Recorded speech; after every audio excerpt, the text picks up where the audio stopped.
আজকে হচ্ছে আমি ম্যাঙ্গো মুস কেক তৈরি করেছিলাম আর এই ডেজার্টটা খেতে ভীষণ রকমের মজা। আর এই আমের সিজন থাকতে থাকতে একবার হলেও বাসায় এই ডেজার্টটা তৈরি করে দেখবেন। আশা করি আপনাদের সবার অনেক বেশি ভালো লাগবে। চলেন দেখে নিই এটা কিভাবে তৈরি করি। তো এখানে প্রথমে হচ্ছে আমি এরকম একটা স্কোয়ার শেপের বাটি নিয়েছি আর এই বাটির মধ্যে হচ্ছে একটা পাউন্ড কেক আমি সেট করে দিচ্ছি। আর কেক যদি আপনারা বাসায় বানাতে না পারেন তাহলে কিন্তু বাজার থেকে কিনেও এখানে পাউন্ড কেকটা ইউজ করতে পারেন। তো এবারে হচ্ছে এটার উপরে আমি একটু একটু করে সুগার সিরাপ দিয়ে দিচ্ছি। আর এই সুগার সিরাপটা একদমই অপশনাল, চাইলে দিতে পারেন, না চাইলে নাও দিতে পারেন।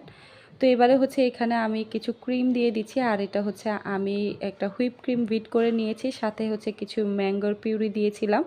আপনারা চাইলে কিন্তু এটা ক্রিমটা তৈরি করতে না পারলে বাজারে যে ডানু ক্রিমটা পাওয়া যায় সেটাও ইউজ করতে পারেন। মানে যারা একদমই বেকিংয়ের কাজ জানেন না তারা হচ্ছে পাউন্ড কেক আর হচ্ছে বাজার থেকে ডানু ক্রিমটা কিনে এই ডেজার্টটা তৈরি করতে পারেন।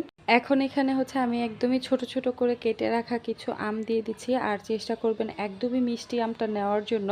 আর আমের পরিমাণটা আপনারা আপনাদের পছন্দ মতো দিবেন, যে যতটুকু আম খেতে পছন্দ করেন ততটুকুই দিবেন। তো আমার একটা লেয়ার একদমই কমপ্লিট, এখন হচ্ছে দ্বিতীয় লেয়ারের জন্য আমি কেকটা সেট করে দিচ্ছি। তো এভাবে হচ্ছে আমি দুইটা লেয়ার তৈরি করে নিয়েছি। এখন হচ্ছে আবার উপরে আমি কিছু ক্রিম দিয়ে আবার সেট করে নিচ্ছি। এবারে হচ্ছে ক্রিমটা দিয়ে একদম ফিনিশিং নিয়ে আসবো আর ফিনিশিং দিয়ে হচ্ছে একটু জাস্ট ডেকোরেশন করে নিব। তো আমাদের ডেজার্টটা কিন্তু একদমই রেডি। এখন হচ্ছে জাস্ট উপরে একটু আম দিয়ে আমি সাজিয়ে নিব। আর এই ডিজাইনটা কিন্তু আপনাদের পছন্দ মতো করবেন, চাইলে এই আম দিয়ে সাজাতেও পারেন আর না সাজিয়ে এমনিও খেতে পারেন।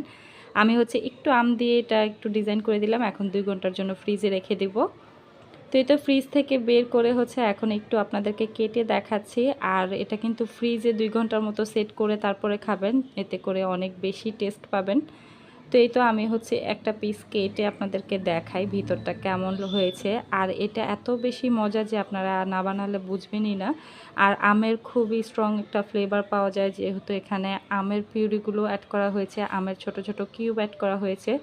তো কেমন লাগলো আপনাদের কাছে আমার আজকের এই রেসিপি অবশ্যই আমাকে কমেন্টস করে জানাবেন। ভালো লাগলে অবশ্যই লাইক, কমেন্ট এবং শেয়ার করে দেবেন। তো আজকের মতো এখানেই বিদায় নিচ্ছি। ভালো থাকবেন সবাই। আল্লাহ হাফেজ।